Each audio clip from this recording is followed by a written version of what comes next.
This is Terms of Reference. I'm your host, Stephen Laddick. Belabbes Benkredda is an award-winning social innovator, open debate advocate, and founder of the Munathara Initiative, a fledgling online and television debate forum for Arab youth. In 2013, he received the Democracy Award from the National Democratic Institute in Washington, D.C. for his work in fostering citizen participation in the Arab public sphere. Prior to the initiative, Belabbes worked with the German Foreign Office, the League of Arab States, and the Council for Arab-British Understanding. Since moving to Dubai in 2005, he's been a government consultant specialized on public diplomacy in the Arab world, a frequent television commentator, and an op-ed columnist for the region's largest English daily. Belabbes studied international relations, philosophy of law, and Middle East politics. A son of Algerian immigrants to Germany, he's a polyglot, conversant in 6 languages, and with a basic knowledge of another 3. I spoke with Belabbes in Dubai. Hello, Belabbes. Thank you so much for being on the Terms of Reference podcast today. Thank you so much for having me. Where am I calling you today? I'm in Dubai, United Arab Emirates. Fantastic. I hope that the weather is warm for you. Well, it's kind of on the too warm side still, but we're slowly but surely entering the period where it cools down and what they call summer here starts. Belabbes, tell me about what it is that you do for the Munathara Initiative, and maybe a little bit, how did that initiative get started? So I am the founding director of the Munathara Initiative, which is an online and television debate forum that really tries to create a new culture of debate across the Arab world and highlight some of the voices that we really barely hear in the Arab public sphere, and that's mostly youth, women, and representatives of marginalized communities. So what we're trying to do is broaden the discourse in the Arab world and really lessen the barriers for people to enter that discourse through the use of technology on the one hand. So we have an online debate competition that happens on a regular basis, but then we also do outreach workshops across the entire region where we sort of try to reach beyond those tech-savvy layers of Arab society to give opportunities to even more people who may not have access to the internet. And so then what happens is, after a set period of time, we determine winners through the online debates, and they get to be part of a live televised debate where they'll be in a team with a major opinion leader. So that's roughly the way we operate in the kind of concept of the Munathara Initiative. A lot of great questions come out of that initial description of the initiative. At first, how do you determine a winner of an online debate? Well, it's based on audience vote, and that's really what lends it a lot more legitimacy. So we, as the Munathara Initiative, do not get involved in how the rankings are actually calculated. We have an algorithm that that we've developed throughout a very long period of time, because that's obviously crucial if you want to live up to the promise of crowdsourcing opinion leadership in a way. So, but it's entirely based on audience vote, and we have promotional activities on Twitter, Facebook, and other social media to sort of attract the audiences across the Arab world and make them, participate in the voting process. So, my skeptical mind, the first question is, how do you prevent, a small faction or, an unsavory faction, so to speak, from coming in and taking over a debate or taking over the voting process to make sure that, their particular voice gets heard? Well, the short answer is that it's not always possible to prevent that from happening, because there will always be those who will try to sort of rig and game the process. But there's a lot you can do by creating the right formula. And it's actually a fairly complicated algorithm that detects patterns of manipulation and mass voting. And it's also an ongoing process. So we've continued to improve the crowdsourcing algorithm throughout time. And right now we're taking another big leap with the development of our relaunched website, which will go live at the end of the year. And is this algorithm, did you come from a computer science background? Are you a statistical genius, or are other people developing this with you? I only had the idea. So what we have actually right now, we're working with a firm in Silicon Valley to review the algorithm, and they have experts, mathematicians who've kind of done this stuff, and it's not uncommon. One doesn't hear a lot about how these algorithms work, but actually we're all sort of in contact with these algorithms on a daily basis. They work in the background on Facebook, on Twitter, and all sorts of social media platforms. So it is really through these experts that we develop the maths behind it, because I'm not a maths person. I understand. More of a philosophical question. Why is debate important in the Middle East? When I think of, the Middle East, I think this is something that happens in coffee shops all over the place. This is something that is part of the culture. Why is this online forum an important piece of that? Because the debates in the coffee shops, as you rightly point out, they do happen, but then there is debate and there is debate. What we are looking at is a very structured kind of process where there's a beginning and an end. There is a way to determine which opinion has the most support from the people, right, through our voting process. There is a cap on the length of your contribution. So all of these factors actually turn what one would call a discussion into a debate, which is really a competitive process of reasoning that is organized and structured and looks like creating a result. Can those people outside the Middle East participate? Well, the forum is in Arabic language, so we really are open to contributions from everybody, but it needs to be in Arabic language. So technically, you can participate if you're a foreigner who speaks Arabic. You could participate, but yeah, it needs to be in Arabic at this stage. So when you consider the Middle East, you're really different people have different definitions of what that boundary is, and it's really the Arab-speaking world.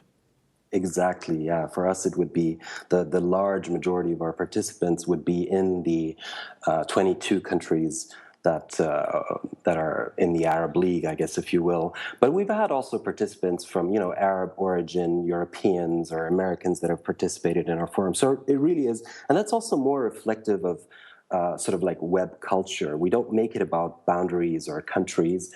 It's more about, or nationalities for that matter. It is really just about the language, because that's the connective tissue that you're looking at is language. Have you seen, just along that thread, participation from large Arab communities? I'm thinking, Dearborn, Michigan. I'm thinking, Northern England, other places where there's large, potentially Arab-speaking populations? Well, it was mostly isolated cases. It was just a few here and there because, Arab immigrant communities, while some individuals have heard about us, the bulk of them, I guess, don't consume the media through which we promote our opportunities and activities. Is that a goal to try to break out of that, or do you find the real meat and potatoes is in those 22 countries, and that's where you'd like to focus the conversation anyway? Yeah. At this stage, it's going to be in these 22 countries. But like I said, it's open to everybody. We get occasionally people who find us and are not based in the Arab world. We frequently get opinion leaders for our television panels who are not based in the Arab world, but are Arabs living abroad. But yeah, 99% of those we're trying to target are actually inside the Arab world. I understand that you and your staff don't participate directly in the debates, but you watch them, you work on the awards, you work on the televised debates. What's the most recent surprising outcome that you had, where you something maybe unexpected, or you're like, wow, we didn't expect this debate to happen? Is there a story you can tell us about something where one of those eyebrow raising kind of, hey, this was great, we didn't expect this outcome? Our most recent live debate, which was held in Sana'a, Yemen, was quite remarkable in that, we had to postpone it. There was the electricity grid was targeted by terrorists, so all of our partners and suppliers weren't able to work for 3 days. There was a national, petroleum crisis. People couldn't drive around in their cars. It was an extremely challenging environment. And then we decided to do the debate a couple of weeks later, given these problems. And, it's not like they ended after the very immediate problems subsided. It continues to be a country where electricity is cut every 3 hours, and it's extremely challenging as an environment. So the surprising thing was that we hold this debate and close to 200 people show up, despite the fact that you're in Sana'a, Yemen, and despite the really, really terrible situation there. So that's something surprising, but also very, very encouraging to see that there's a thirst for the kind of thing that we do in the local communities. And what would be the benefit or the cascading sort of events that would happen around this for those 200 people, or Sana'a in particular? Have you seen those externalities, those other effects? So the idea with the live debates is that you have the two winners from the online debates, and then we actually invite the top 8 for each time to come to the target country. So in this case, we had people from Egypt, Tunisia, and so these 8 youth get a 2-day workshop before the debate, and they'll be given a kind of special role during the show as well, and that they'll be able to ask questions and so on.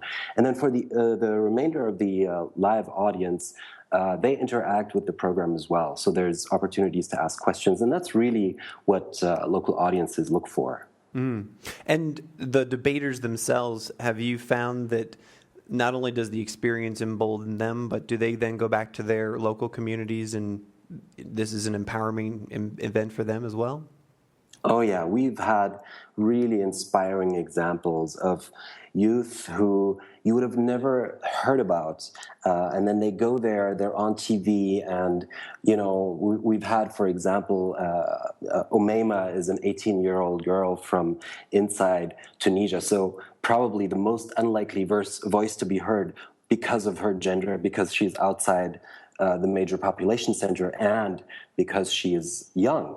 And so this girl goes on television. She's with the vice president of the Ennahda movement, and everybody comes to us after the debate and says, wow, we didn't know that our youth had so much potential. And these are really some of the inspiring stories. Umayma went on to win international debate competitions, and I think, it's these youth who are the future of the Arab world. We had another participant, again female, Isra, who won our 5th debate competition. She's now hosting her own television show. So there are a couple of really, really inspiring examples of youth who came to these debates and were kind of discovered because there is a lot of publicity, obviously, around them. We get a lot of coverage. There's the live broadcasts as well. So these are really, really good opportunities for our youth. Tell us about a little bit more. You said that there is outreach, there's capacity building, there's workshops that you do as the initiative to ensure that not only the wealthy, the ones who have access, can participate in the debates. Can you give us a sense of how does that outreach happen, and how far of a reach do you get to have out there? Sure. So our outreach currently is focused on 5 countries. It's Tunisia, Libya, Egypt, Jordan, and Yemen. And we have trainers in each and every one of those countries. We brought them to the Dead Sea, did a training of trainers to sort of multiply and scale our outreach program. So once we start Musabaqat Munathara, which is the online debate competitions, these trainers in the field are then requested to organize workshops. And so that's how we really multiply the opportunity for youth to take part. Currently, we're running a program under the banner of policy debates, which is focused on these 5 countries.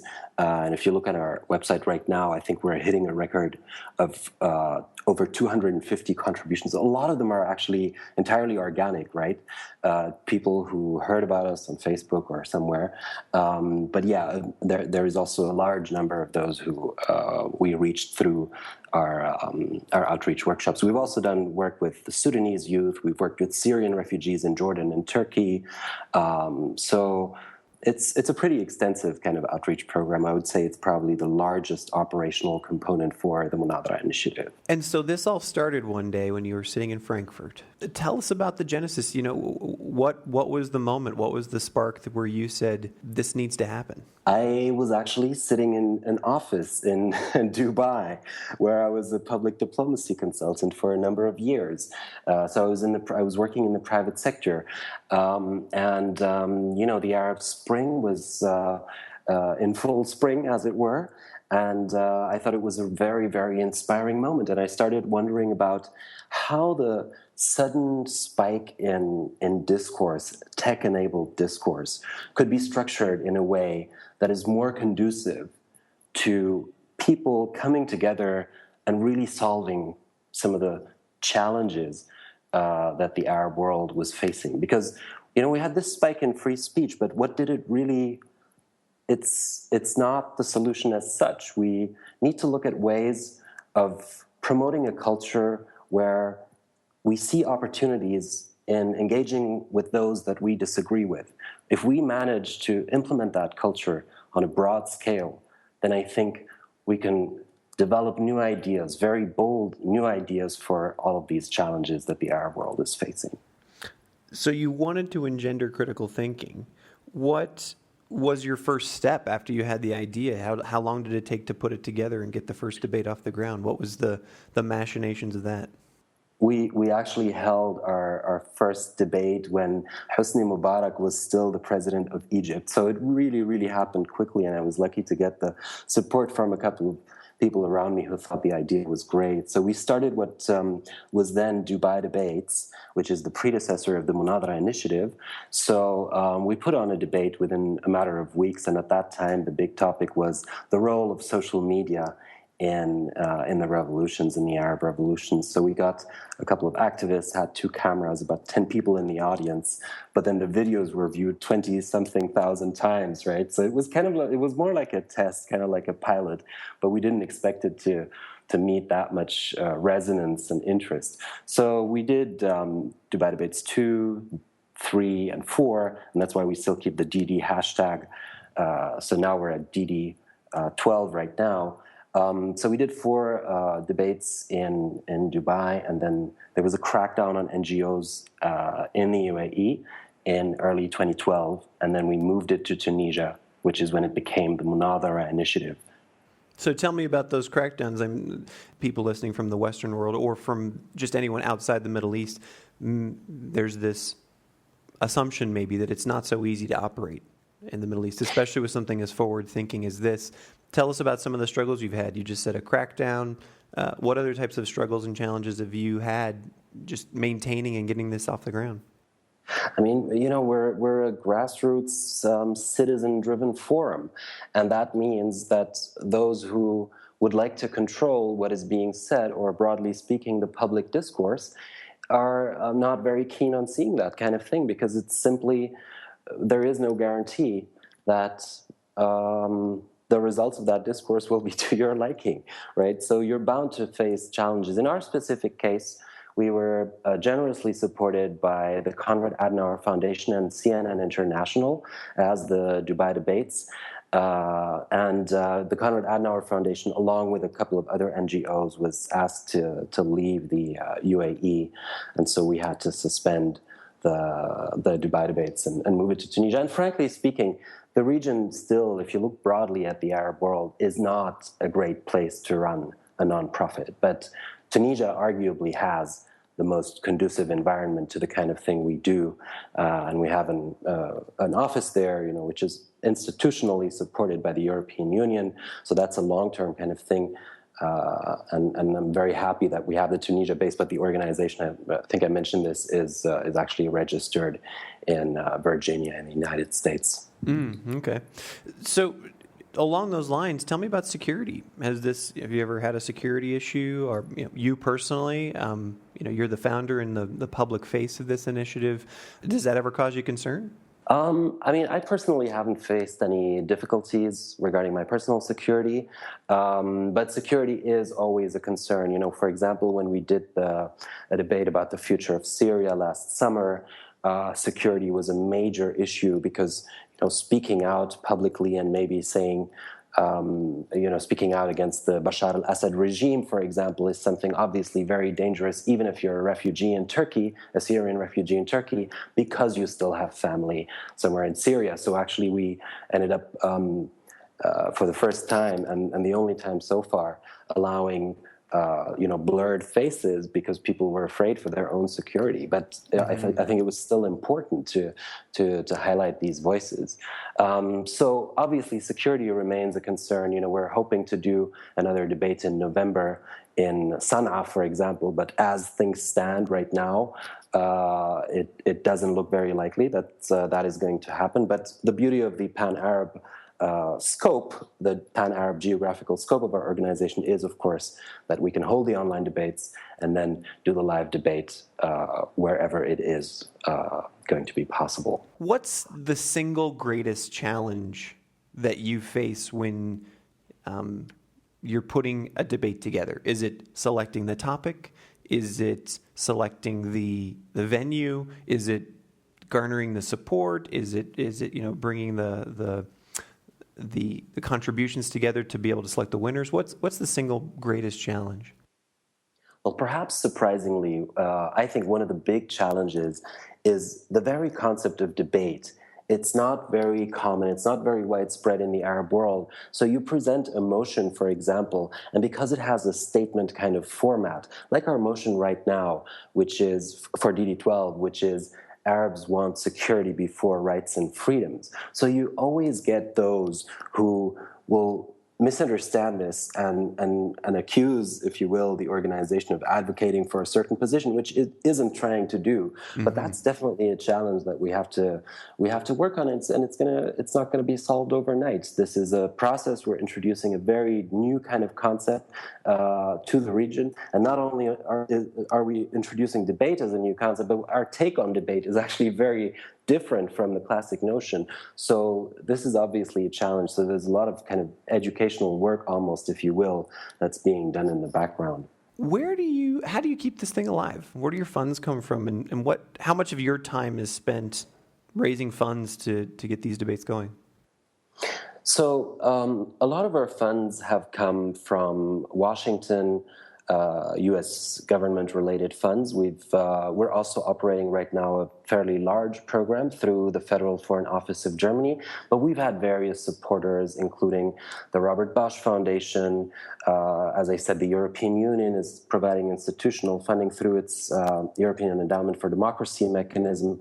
So it's really a variety, and we continuously try to diversify our funding sources, because that's obviously very important given the nature of our work. It's highly public, and people inevitably ask, where is the money coming from, and try to sort of build stories around foreign influence in the region, which is a big concern, especially in Egypt. Mm-hmm, for sure. And your time, are you writing proposals? Is this, are you able to? Are you a part of that process? Do you have a team of people who do fundraising? Yeah, so I am a part of that process, but we also have a deputy director, Christine German, who's leading not only our operations, but a very important piece of the administrative and sort of business development part. So, but yes, I do, for example, the Federal Foreign Office of Germany, I interned there, I am from Germany, so obviously there I would sort of take the lead, but Christine is based in Washington, so she works on the contacts there. So, and then of course we have 4 full-time staff in Tunisia, we have a full-time staff in Egypt, so we try to kind of divide the work. So my role is sort of the broader program oversight. I take care of communications, I do the interviews, the sort of television and radio interviews surrounding the debates. And I work also on partnerships with other organizations. Right now, for example, a lot of my time is going towards finding a broadcast partner.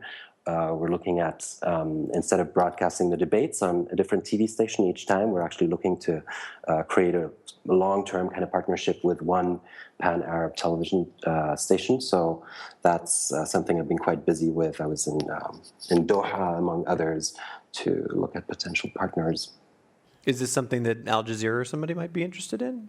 That was indeed for Al Jazeera, and we've worked successfully with Al Jazeera on 2 occasions before. But, given the very polarized media environment in the Arab world right now, I mean, this is, you asked earlier, what is sort of giving me sleepless nights? It's this very question. The mood has changed significantly in the last year or so, and there's a literal media war happening. So us as an organization, in order for us to remain independent, we really have to look very, very closely at how to work with whom, and sort of how to present this to the broader public. A couple of questions about you and how you structure your day. What's a typical day look like for you as you carry out this work? How are you dividing your time, and how are you staying effective? I actually don't have a typical day. I'm more or less permanently traveling. I go to Europe once a month, mostly to Germany, and then I go to the US about 4 or 5 times a year. And then the rest of my time I travel through the Arab countries where our programs are happening. So it's really kind of difficult to say what a typical day looks like. But obviously, I have to rely on technology to stay in touch with our team. Skype, thank you, and so yeah. Mostly it's virtual communication, but then I get to see our field office on a regular basis and meet some of our staff when we have activities outside. And then again, Christine, of course, is the critical component and the person I work with on a daily basis. And is there are there any particular systems or tools other than Skype and the proprietary technology you're developing for the debates themselves, the voting process? Are there any tools or systems that you rely upon to nurture your staff or grow the organization or do fundraising other than your standard Microsoft Office kind of stuff? We obviously use Dropbox to share files. We use Skype to communicate.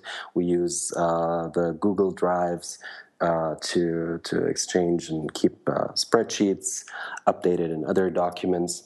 We use Skype recording software, for example, which I suppose you are using right now, which can be a very helpful tool for our sort of virtual outreach. If we can't go to a certain place, you have Skype recording software, and you can record a contribution without actually having to be on the ground with that person. So there are many kinds of technology that are really indispensable for the kind of organizational model that the Munathara Initiative represents. I've read on your profile and some of the public work that you've been doing out there. You divide your time from the initiative to some other personal consulting work and those kinds of things. What's that other kind of work that you do? Is it still policy advisory, or what other type of work do you do? Right now, actually, I'm fully concentrated on the Munathara Initiative because we have a very critical kind of period. But normally what I do is I work for a public diplomacy consultancy, which works mostly with European governments on questions of reputation management in the Arab world. So that's essentially PR or public diplomacy for countries and places. That's what I was doing before I started this for about 5 years. So it is something I still occasionally do.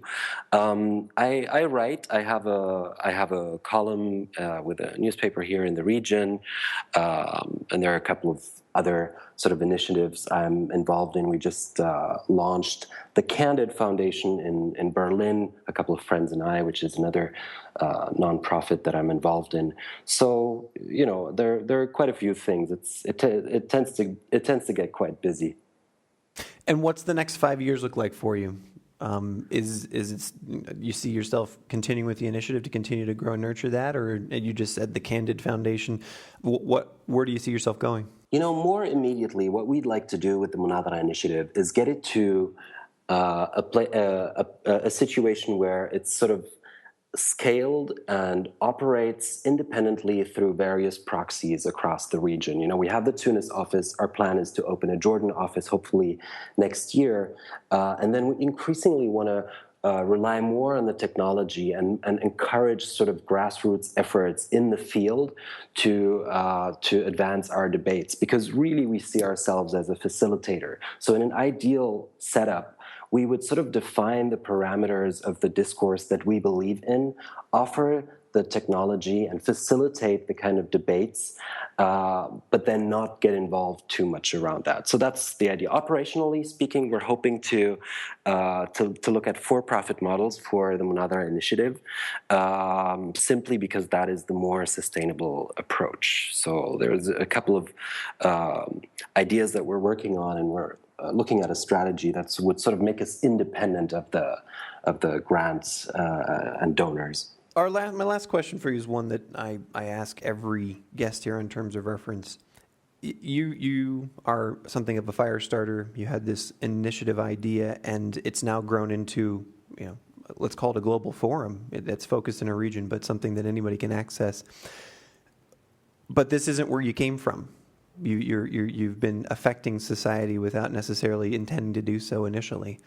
What advice would you give to someone who is interested in affecting change in this way, or interested more sort of concretely in becoming a development or a humanitarian aid expert, to be successful? Do you have a critical piece of advice? Collaborate and identify individuals who may already be working on similar issues, and try to see how you could, add to their efforts, or maybe join forces with them in order to achieve whatever it is that you believe in. I think that would be my sort of piece of advice. A lot of initiatives are created and there are redundancies, and I think that's a major challenge. It's also a waste of money, it's a waste of resources and energy. So in that excitement where somebody wants to create a new idea, sometimes that enthusiasm blinds people for